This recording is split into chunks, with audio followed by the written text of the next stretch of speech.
Most people train like machines. They think more hours means more growth. But geniuses, they train like tacticians. Their training looks quiet, simple, but every move is deliberate. They don't chase effort, they chase efficiency. Watch Light Yagami or Liebert for a second. They don't move fast, but their minds cut through chaos like scalpels. That's how you have to train, not harder but sharper. Because real intelligence isn't speed, it's precision. When you train like a genius, every rep, every choice, every hour turns into a multiplier. You start by breaking your goals down till they bleed simplicity. Most people say, I want to be fit. A genius says, I want to master the 20-second decision that makes me quit. That's the difference. It's not about the gym. It's about what happens 3 seconds before you give up. Light Yagami didn't try to master the world.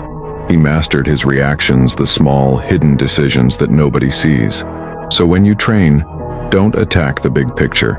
Hunt the smallest move that breaks you and fix it. That's how you outgrow the average without screaming motivation quotes. Second, geniuses never let training stay comfortable. They introduce chaos intentionally. They add small, controlled disruptions that sharpen the brain. For example, you're writing, studying, lifting, suddenly cut the time limit in half. Or, make a rule. No reaction to distractions for 10 minutes. You'll feel your system fight it. But that's how you rewire your focus. You're training your nervous system to function under chaos. Just like L could think clearly even when death itself was closing in. The point isn't pressure, it's control under pressure. Next, geniuses use distractions as tools, not enemies. You'll notice how you often say, I can't focus because there's noise. But if you reverse it, if you start training with that noise, your brain adapts. Try reading in a noisy place or solving problems while the TV runs. Slowly, your focus builds immunity. That's what separates a disciplined brain from an untrained one. Discipline isn't silence, it's stability inside the storm. But the real secret?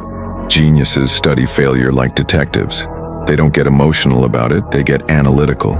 Let's say you're building a business, editing a video, or learning a language. Every time you mess up, stop and rewind.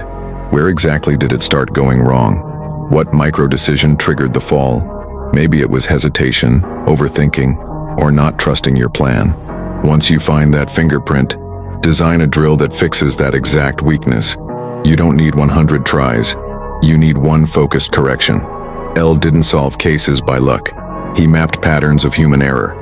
That's what you do when you stop taking failure personally and start using it as data. Here's something even rarer: geniuses don't stay stuck in one domain. They steal ideas from everywhere. You might think anime is just fiction, but the smartest people extract principles. Johan Liebert wasn't strong. He was strategic. He used emotional awareness as a weapon. The same way, use your emotions in real life to read people, to notice patterns, to predict reactions. Learn to apply insights from psychology, from chess, from storytelling, and use them in whatever field you're mastering. That's how geniuses build mental crosslinks. Their brain becomes one unified web of intelligence. When others see chaos, they see patterns. And this is something nobody tells you. Geniuses don't just remember lessons, they compress them. They take something complicated and store it in one phrase, one gesture, one image. You can do this too. Every night, take one thing you learned and compress it into a word.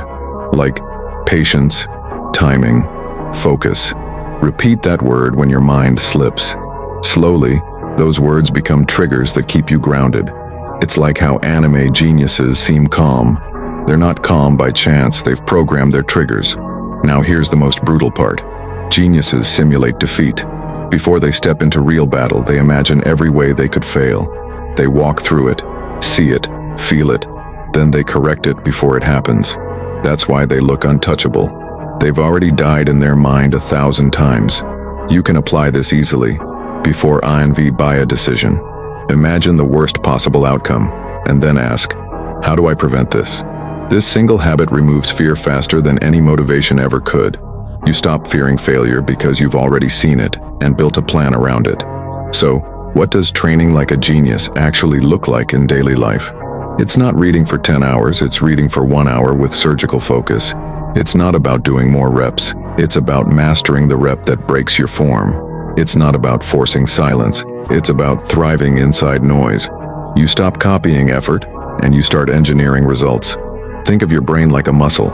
Every time you practice with intention, you're rewiring neural patterns. Every time you train under stress and stay composed, you're teaching your nervous system to stay lethal under chaos. And when you analyze failure without emotion, you're turning mistakes into algorithms. That's genius training. Structure, precision, and control. You won't feel hyped when you train this way. You'll feel cold, still, and calculating. That's how it should be. Motivation burns out. Systems don't. You'll start seeing yourself do things that used to feel impossible. Not because you became motivated, but because you rewired yourself like a strategist. You built intelligence through method. So tonight, pick one skill. Anything. Break it down. Find the smallest point where you fail. Add pressure. Analyze your pattern. Compress the lesson. Then repeat it till you're immune. That's it.